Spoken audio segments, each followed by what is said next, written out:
Hi, and welcome to CryptoBiography. I'm your host, Brandon Starr, and this is episode 86, and it's Connections Part 6. Now, this is going back to some episodes from last year, starting with episode 68, going through 69, 70, and 71, then also 73. 72 was the Halloween episode, so I took a week off back then to do a special, scary story, and then we went and we did some more of Connections.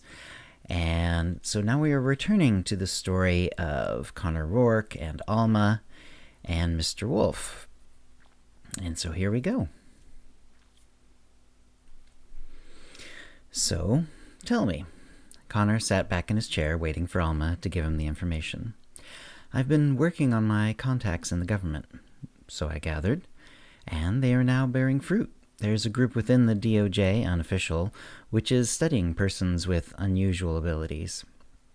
You mentioned several types of abilities or unusual features already. Anyone else like us? Not that they've found.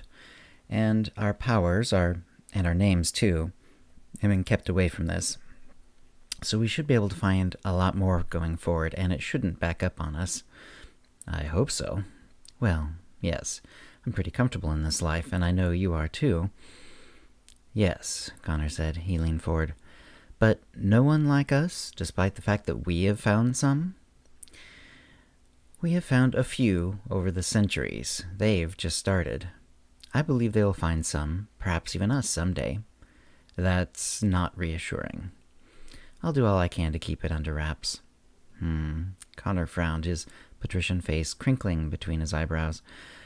Did you alert them about Wolfe?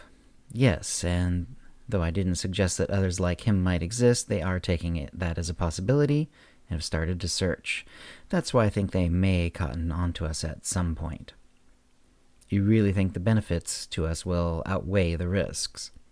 Yes, especially since they don't know exactly how to kill Wolfe and thus how to kill us. We do.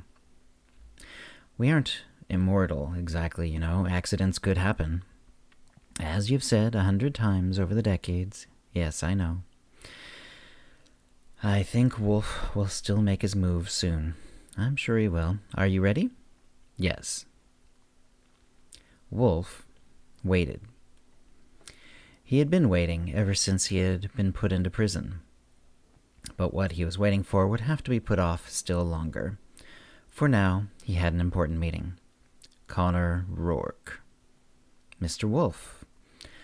Rourke entered his room as though it were nothing, as though he were not a threat. He sat down across from him on the small bench while Wolfe sat on his cot. You're looking well? Wolfe just scowled at this. Connor smiled. Thank you for allowing me to visit you. You did not have to. How could I say no after having been put through a situation where I'm not allowed to see anyone else? Yes, my doing, in good part, as you have no doubt guessed. Wolfe nodded. And we've already discussed how you are unlikely to change your nature, and that you are dangerous. We've talked about your judgment of me that way, yes? Just so. While I don't fancy myself a judge, jury, and executioner sort of person, it sometimes has become necessary. And yet you do the same things I do, and you are free. Not true.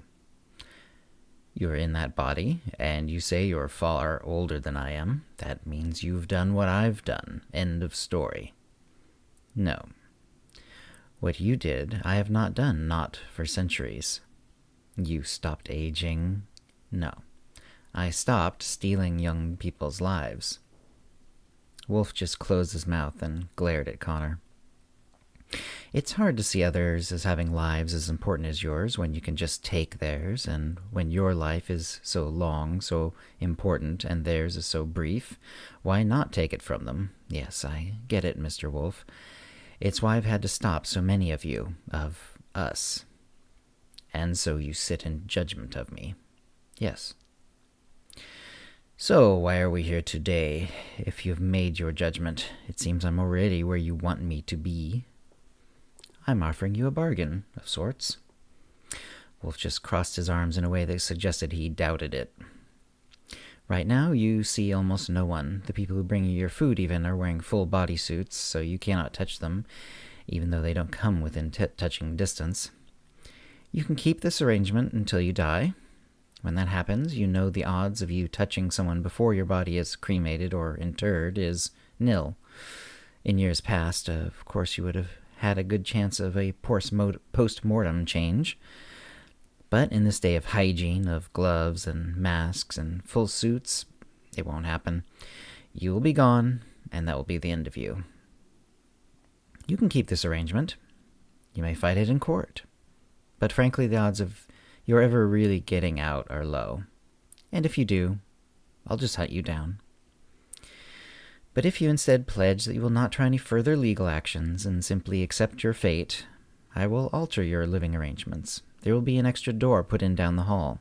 Guests may come, one at a time. You may see them. You may even touch them. But when they leave, they will remain in the extra space outside that door until it is confirmed that you are here, awake. We both know that your takeover another leaves your current body comatose. So all that has to happen is you show that you are still you, still awake, and then your guest gets to leave. Simple, no? Wolfe thought this over.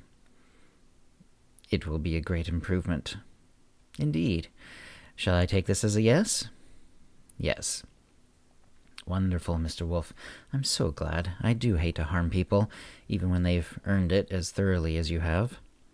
I will start them working on the upgrades as soon as possible. When will it be completed? I would think within a month. Okay. Okay. Connor stood up. Good day, Mr. Wolfe. Wolfe did not reply. Connor left the room. Grant leaned out a door down the hall and waved him over. Looks like you went for your plan, Grant said. You're really going to foot the bill? It's going to be expensive. I am. It will be worth it. And he'll just stay there until he dies of old age then, I guess. Oh, Connor said, with a hint of a sigh. I would like that. But I doubt it. And that's the end of the story for this week. So, I hope you enjoyed it. If you have any comments or questions about this episode or previous episodes, CryptoBiography@gmail.com, or hit us up on Facebook or Twitter. And once more, if you did want to catch up on the earlier parts of this, this is Connections Part 1, 2, 3, and 4. That's 68, 69, 70, 71. And Part 5 was Episode 73. However, it's called Connections because it does in some ways connect with most of the other modern-day stories that I've been doing. Not so much, the fantasy stories like Annie and the Magician or even like String Bottom, but some of the other ones are definitely sort of set in this sort of modern era of or modern era where strange things are happening and people are attaining strange powers, or strange things are happening to them. So I hope you enjoyed it. CryptoBiography@gmail.com, and we'll see you next week. Copyright 2019 CryptoBiography, LLC, all rights reserved.